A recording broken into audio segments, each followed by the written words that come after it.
Shalom, welcome to the Jewish Task Force, JTF. My name is Chaim Ben Pesach. This is going to be really one of our most important programs ever, a program where we're going to outline for you how JTF is literally influencing Jewish history now with the Hilltop youth. All of Europe is getting ready to recognize a so-called Palestinian terrorist state unilaterally, and the whole world is getting ready to do that and gang up on little Israel to pressure Israel to accept this program of national suicide, because a Palestinian terrorist state is suicide for Israel.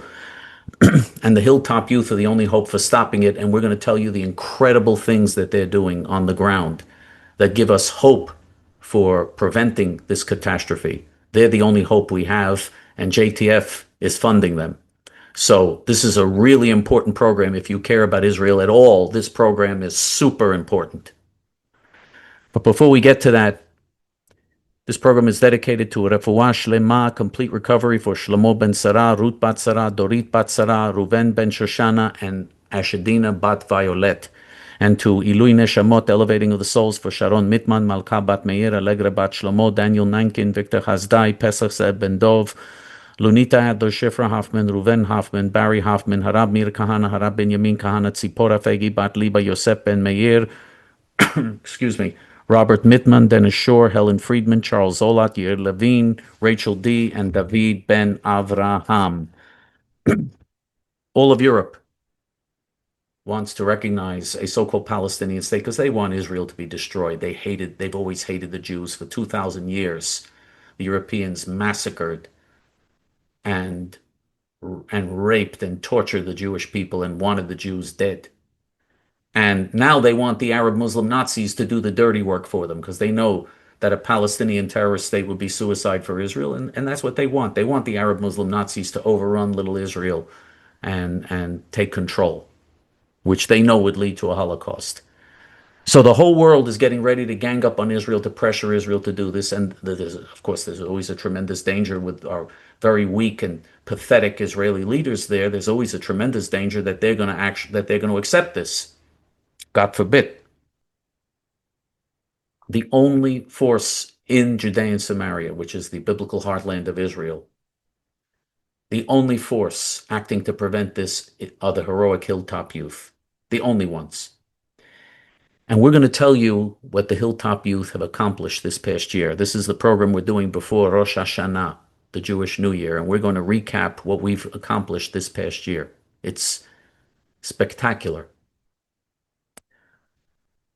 And why those who want a Palestinian terrorist state are so worried about the Hilltop youth. We're going to explain that to you. This year, because this is the Jewish New Year, so this past year, from last Rosh Hashanah, here's what we've accomplished. Over 70 new Jewish families have moved to the Hilltops. These are just the families with children. So that's hundreds of Jews moving to the Hilltops in addition to what we had there before. In this past year, over 70 new families. Tens of thousands of acres in Judea and Samaria have been taken over and are now under Jewish control. They've moved into tens of thousands of acres, and they're now, with their flocks and with their agriculture, controlling tens of thousands of acres that were not under the control of Jews a year ago. 14 new Hilltop communities have been erected in this past year. 14 more, in addition to the dozens we had last year. 5 of these new Hilltop communities are in Area B in the Oslo agreements, the treasonous Oslo agreements, which intended to create a Palestinian state. You had Area A, Area B, and Area C. Area A and Area B were, they said, were going to be under control of the Arabs. That's 40% of Judea and Samaria. That was given over to the Arab terrorists. 40% in Area A and B. Concentrate as we speak about these figures now, so you'll understand what we're talking about. So 40% was handed over. Now, we've always said on this program, and all loyal, God-fearing Jews have always said, we don't agree with that 40% handover. We're against handing over 1 inch of Judea and Samaria. All of that land belongs to the Jewish people. But under the Oslo agreements, Israel agreed to hand over 40%. The other 60%, Area C, was supposed to be under Israeli control.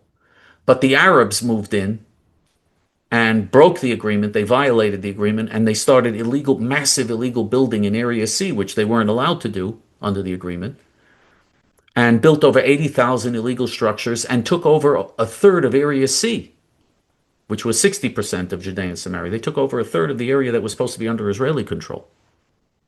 And they were on the verge of taking over everything. They were going to take over almost all of Area C. 97% of Area C was going to be taken over by them very quickly. They were moving fast to take over everything. The Hilltop youth came and blocked them and stopped them. Now, the treasonous Israeli government, including the government of Netanyahu and the Likud, they said Jews are only allowed to live in 3% of Judea and Samaria, in the 3% of the approved settlements. The other 97% are supposed to be Judenrein, Jew-free. That's literally what the Netanyahu government and all successive Israeli governments have agreed to. The Hilltop youth refused to accept that. They broke out of that 3% and went to the most strategic hilltops all over Judea and Samaria and created these hilltop communities. And they have blocked the Arabs from taking over any more of Area C. The hilltop communities, the dozens of hilltop communities now, are blocking the Arabs, are cutting off the Arabs from moving any further to the rest of Area C. If the hilltop youth weren't there, everything would go. That would be the end. That would be the end. They would take over everything. And believe me, the Israeli government would do nothing about it. Just as they did nothing about it when they took over 1/3 of Area C in violation of the agreement. They did nothing about that. The only communities they destroy are the communities built by Jews. They don't destroy the endless illegal Arab outposts that were being built to create Arab communities. But look at this. We see a reversal of the situation now in Area C. 35 illegal Arab outposts that were being transformed into Arab communities where the Arabs are going to bring people and move them in and take over. And if that happens, that's it. There'll be a Palestinian state, and doesn't matter who says what. And by the way, anyone else who claims to be doing something against a Palestinian state is full of baloney. Okay, I'm being polite here. I'm cleaning up my language here. I could have said something else, full of something else. They're full of baloney. It's all talk, worthless. It does nothing to stop the Arabs from coming in and taking over. The only people who are not talk, but who are action, real action on the ground, are the Hilltop youth. And the only organization supporting them, the only organization outside of Israel supporting them, is this organization, JTF. The only one sending them money outside of Israel is JTF. And a very large percentage of their money, I don't know exactly how much, because I don't know exactly how much they raise with their fundraising, because they have a fundraising campaign in Israel. You know, like you have GoFundMe in the United States, they have Israeli Hebrew equivalents to that, and they do fundraising online in Israel, and they have fundraising from their supporters in Israel. So they have a fundraising apparatus in Israel. But outside of Israel, JTF is the only one supporting them. The only one. And a very large percentage, I don't know if it's 40%, 50%, 60%, I don't know how much it is, but a large percentage of their activities are funded by JTF.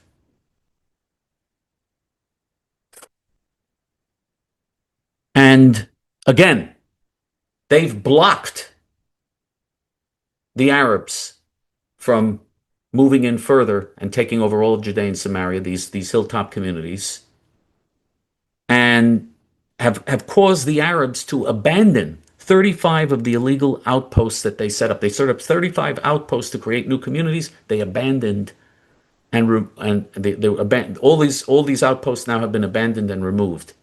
They abandoned it. They saw that they couldn't budge because the Hilltop youth were there, and they just gave up and left. 35 illegal Arab outposts this year alone. That's a very large number. Were abandoned. In other words, they're rolling back now in Judea and Samaria. The Arabs are rolling back and the Jews are moving forward. Isn't that what we want to see? What heroes these Hilltop youth are, without the support of the government or anybody else, just with the support of an organization like JTF. What heroes.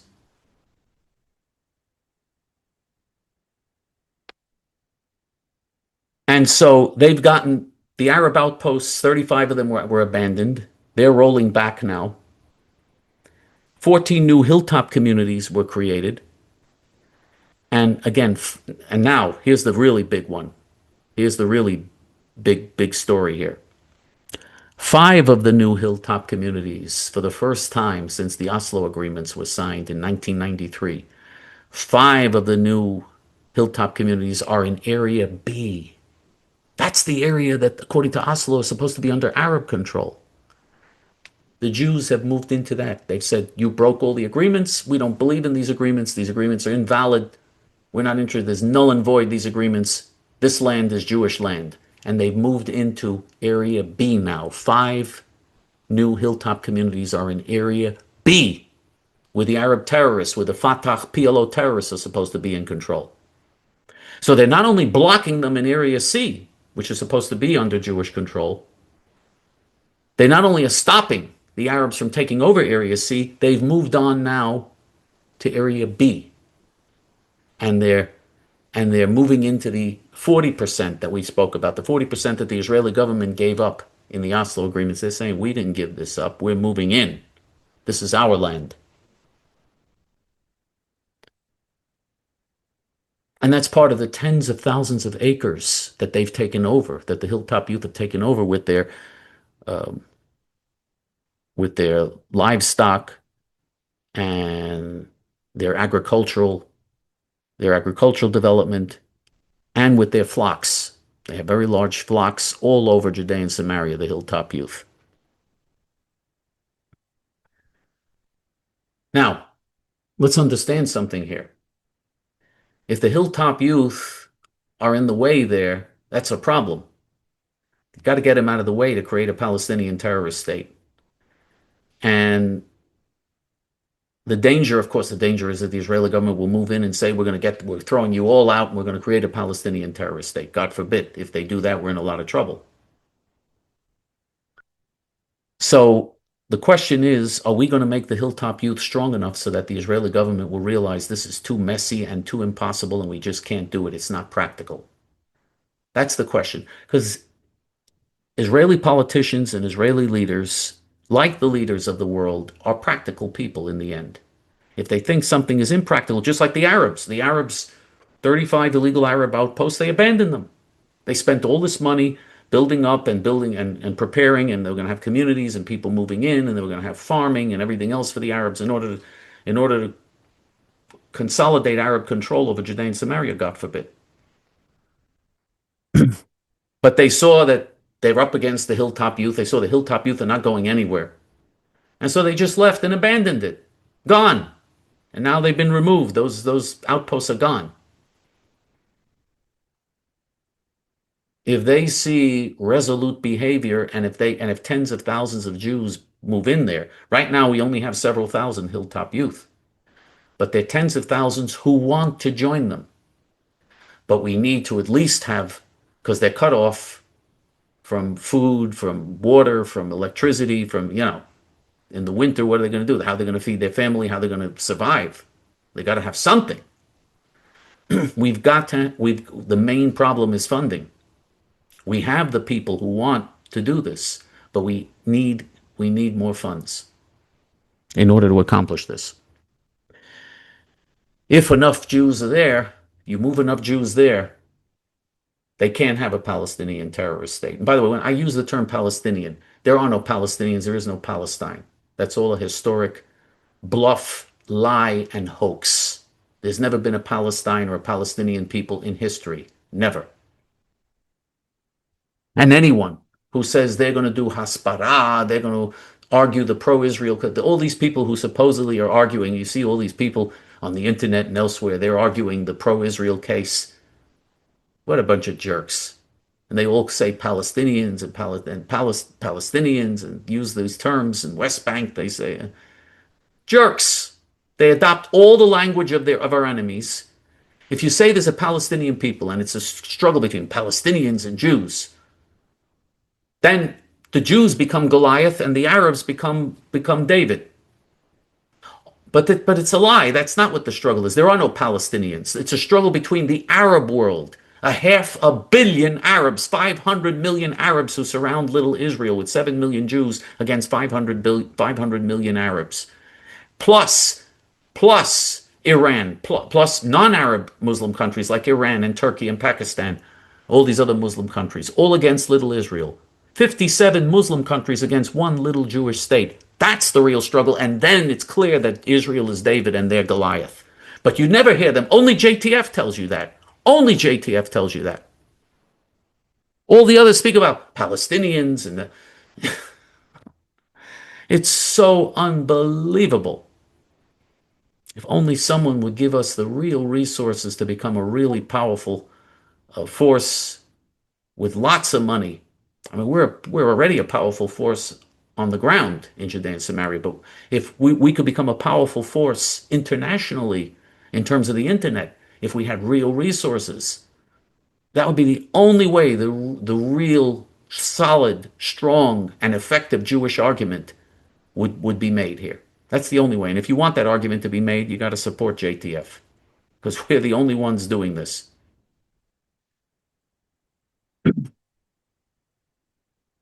And yes, again, the more Jews you move into Judea and Samaria, which is the area which they want Israel to surrender, the more Jews you move in there, the more communities you set up, the more housing you build for them, the more difficult it is to create a Palestinian terrorist state.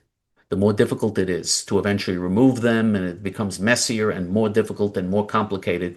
The more Jews there, the more you build up what they're doing, the more land they take, the more agriculture that they have there, the more flocks that they have, the more you support them, the more you give them tractors and trailers, and not trailers, but tractors and building materials and other things that they need. The more you help them with that, the more difficult it is to create a Palestinian terrorist state. They're working on a shoestring against multi-billion dollar enemies who are funded multi-billion dollar funding that the Arab Muslim Nazis get. And they're working on a shoestring with JTF and with the money that they raise from their friends and supporters and relatives and other good Jews in Israel. Shoestring budget. That's their big problem. And yes, the majority of Israeli Jews are against creating a Palestinian terrorist state, but it doesn't matter because it will be created whether Israel likes it or doesn't like it. If the whole world pushes and if the Hilltop youth aren't there to stop it and they take over, that's it. There's a Palestinian state. What is Israel going to do? That's it. Israel's not going to send in the army and throw them out and take over and do what Israel won't do that. That's what Israel should always be willing to do, but we know Israel's not going to do that. We see Israel is not doing that in Gaza or in South Lebanon or other parts of the land of Israel. South Lebanon is the land of Israel. There is no country called Lebanon. Gaza is part of the land of Israel. The Sinai is part of the land of Israel. They're allowing the Egyptians to come in and violate all the agreements that were made when Israel handed over all of the Sinai to Egypt. Israel allows everybody to walk and step all over them. This is part of the Jewish insanity. After 2,000 years of living in the exile, you have this ghetto mentality, this pathetic mentality, and this is what Jews allow them to do.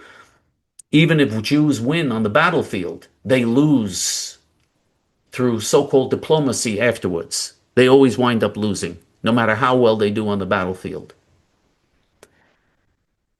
So we have to move in and stop this actively. And again, talk accomplishes nothing.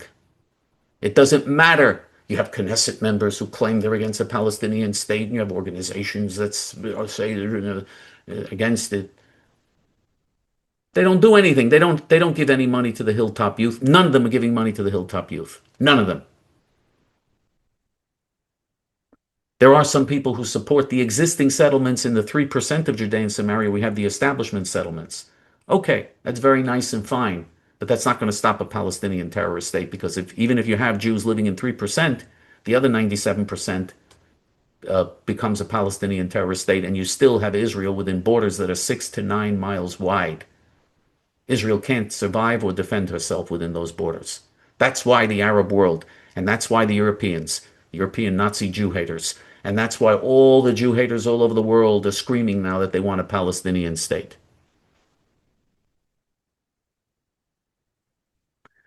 Now, we also, the Hilltop youth also have a program where they have gone to Israeli Jews to explain to Israeli Jews what they're doing and why they're doing it. And they've conducted, one of the things they do, they conduct large tours for Jewish youth in Israel.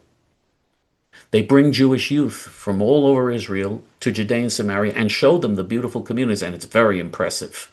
They're so disciplined, they're so intelligent, they're so talented, and they're so idealistic. And when they and Jews who go on these tours leave very impressed. They're just stunned when they leave these tours. And they see with their own eyes how close the Arabs are going to be to Israeli population centers, and how this would be suicidal to give up these lands that the Hilltop youth are holding for us and are protecting us. They're protecting us there. This is not the only time in history when only one organization was doing what has to be done. The same thing happened during the Holocaust. Ben Hecht, Peter Bergson, and the Jabotinsky supporters put together the one organization that acted to save 6 million Jews during the Holocaust. Actually, it was 9 million. There were 9 million Jews in Europe. Hitler and the Nazis, Yimach Shmam V'Zachram Shem Reshaim Yirakav, may their names and memories be obliterated, may the name of the wicked rot. They murdered 6 million out of the 9 million European Jews. But all 9 million were in danger of being annihilated. And the only organization that acted was the organization that Peter Bergson and Ben Hecht put together with a very long name. I'm not even going to go into it, but the name of the organization. But that was the only organization that tried to rescue the Jews during the Holocaust. One organization. No one else did anything. Anything. And the same thing for Soviet Jewry. The only organization that effectively acted to save Soviet Jews was the Jewish Defense League, was JDL. I went to prison for 5 years during those protests, and other people gave tremendous sacrifice, tremendously. And now I'm not allowed into Israel because of that. So we made tremendous sacrifices, but that was what saved Soviet Jews. So we see this over and over again, that sometimes in history, there's just one organization stands out among the Jews, and no one else in the Jewish community does anything except for this one organization, which everybody else condemns. Instead of supporting and helping, everybody else condemns the one organization that's designed to help and save. So history is repeating itself in that respect. It's prior to Rosh Hashanah. I'm doing this program prior to Rosh Hashanah. I don't know if you'll see this program before Rosh Hashanah or after Rosh Hashanah on the internet. I don't know when you're going to be seeing this program. The program, obviously, the video will be up there before and after, God willing. But the only thing I can say is this is the time when we can make a difference that will truly impact on Jewish history. Jews moving into Area B, Jews challenging the Oslo Accords. Heroic, noble, idealistic young Jews creating communities and challenging the Oslo Accords and moving into areas which, according to Oslo, have already been handed over to the enemy. And they're saying, no, no, no. This is our land. We don't recognize your so-called agreements. This is the only hope we have. And so we need your support. We need you to help us. And we need you to understand what a big difference there's nothing more important in the Jewish world or in the world at large than this struggle. This is God's Zionist enterprise. This will decide whether the world gets redeemed now or whether there'll be more curses and more problems before the final redemption. This is the decisive issue, and this is the decisive time. We need your we need your help to make a difference here. Here's how our great JTFers can help Jews and righteous Gentiles.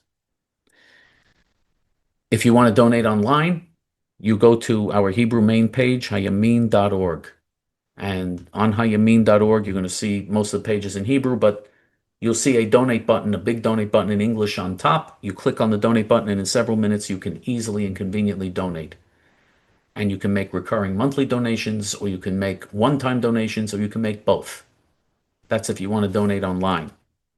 If you want to donate through the regular mail, you just make checks and money orders out to JTF and you send it to JTF, P.O. Box 650327, Fresh Meadows, New York 11365.